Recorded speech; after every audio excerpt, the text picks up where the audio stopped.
तो बच्चों आज हम जो है कोशिका के जो अंग है जिसको कोशिकांग कहते हैं उसके बारे में पढ़ने वाले हैं। क्योंकि कक्षा 6वीं, 7वीं, 8वीं और 9वीं में कोशिका के बारे में सामान्य जानकारी है, तो हम थोड़ा सा इसका जो कोशिकांग है उसके बारे में थोड़ा थोड़ा पढ़ेंगे। तो सबसे पहले हम देखते हैं माइटोकॉन्ड्रिया।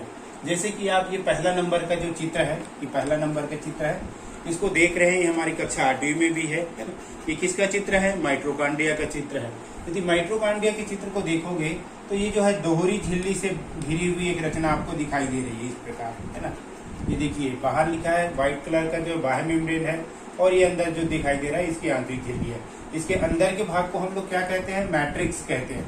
और मैट्रिक्स के अंदर ऐसा उंगली के समान छोटा सा उभारनुमा रचना पाया जाता है, इसको कहा जाता है क्रिस्टी। तो यही क्रिस्टी में छोटे से ऐसे F1 पार्टिकल होते हैं, जैसा बैडमिंटन का रैकेट होता है वही हमारे क्या है, श्वसन में भाग लेने वाले अंग है। तो माइटोकॉन्ड्रिया को इसीलिए कहा क्या गया है, कोशिका का पावर हाउस कहते हैं। यदि वैज्ञानिक की बात करें तो कोलिकर ने देखा और बेंडा ने इसको नाम दिया। तो पहला हमारा क्या है, माइटोकॉन्ड्रिया। इसको क्या कहा गया है? कोशिका का पावर हाउस। चलिए दूसरा ऑर्गेनेल से दूसरा अंग है उसको देखते हैं। इसका नाम है अंतःप्रदव्य जालिका, या इसको कहते हैं एंडोप्लाज्मिक रेटिकुलम। इसकी रचना को यदि हम देखेंगे, है ना, तो ये क्या है, नलिका के समान रचना हमको दिखाई देती है। ये 3 भाग होते हैं मुख्य रूप से। इसमें सिस्टर्नी, ये आपको दिखाई दे रहा है, दूसरा है पुटिका गोलनुमा रचना, है ना, और ये तीसरा भाग। ठीक, तो ये जो एंडोप्लाज्मिक या जो अंतःप्रदव्य जालिका, ये 2 प्रकार का होता है। पहला खुरदरी, जिसकी सतह पर राइबोसोम पाए जाते हैं छोटा छोटा, और दूसरा क्या होता है, चिकनी भित्ति वाला होता है ना। इस एंडोप्लाज्मिक रेटिकुलम को जो पौधों में क्या कहा गया है, डिक्टियोसोम कहा गया है। इसका काम क्या होता है? मुख्य रूप से काम होता है परिवहन का कार्य होता है, ठीक है, और कार्बोहाइड्रेट का निर्माण का भी कार्य करता है। इसको हम क्या कहते हैं, झिल्लियों का तंत्र इस नाम से भी जानते हैं। चलिए अब हम देखते हैं, ये है राइबोसोम। तो राइबोसोम जो है मुख्य रूप से 2 यूनिट के रूप में पाया जाता है, 70 और 80s यूनिट के रूप में पाया जाता है। यदि हम राइबोसोम की बात करें तो ये जो है कलाविहीन अर्थात इसमें मेम्ब्रेन नहीं पाया जाता। राइबोसोम को हम क्या कहते हैं? प्रोटीन की फैक्ट्री कहते हैं। क्यों कहते हैं प्रोटीन की फैक्ट्री?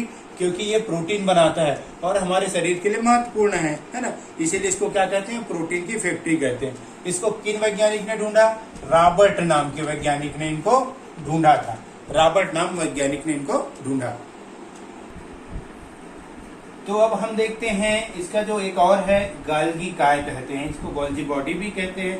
तो यदि गोल्जी बॉडी या गोल्गी काय की रचना देखें तो प्रोटीन से बनी हुई एक कला वाली तस्तरी नुमा, इस प्रकार एक के ऊपर एक रखी हुई रचना दिखाई देती है। इसकी रचना में देखें तो मुख्य 3 भाग है। सिस्टर्नी, ये इस प्रकार की जो रचना है इसको सिस्टर्नी कहते हैं। और इसमें जो आशय है ना, ये देखिए एंजाइम भरा हुआ है। और ये छोटी जो व्हाइट रचना है इसको हम लोग क्या कहते हैं?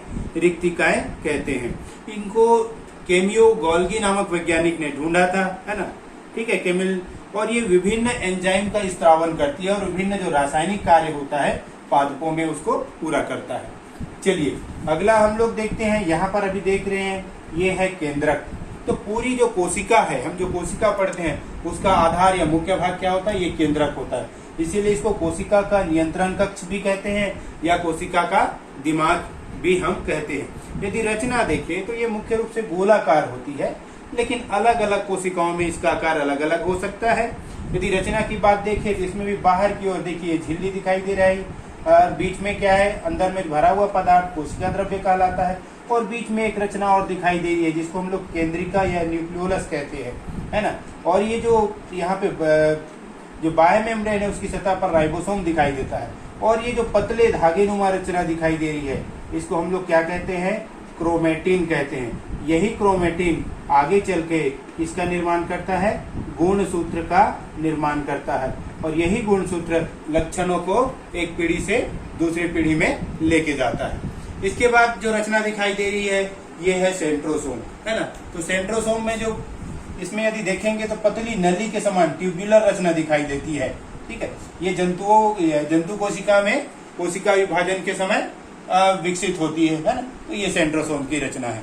तो इस प्रकार देखते हैं कि हम जो कोशिका के अंग है, विभिन्न अंग जैसे माइटोकॉन्ड्रिया, कोशिका पावर हाउस कहते हैं, और क्या है एंडोप्लाज्मिक रेटिकुलम, इसको झिल्लियों का तंत्र कहते हैं, राइबोसोम प्रोटीन की फैक्ट्री कहते हैं, गोल्गी काय ये एंजाइम का स्त्रावन करता है, केंद्रक जो हमारी कोशिका का मुख्य भाग होता है, कोशिका नियंत्रण कक्ष, और सेंट्रोसोम। तो इसकी रचना को इस प्रकार पढ़ सकते हैं।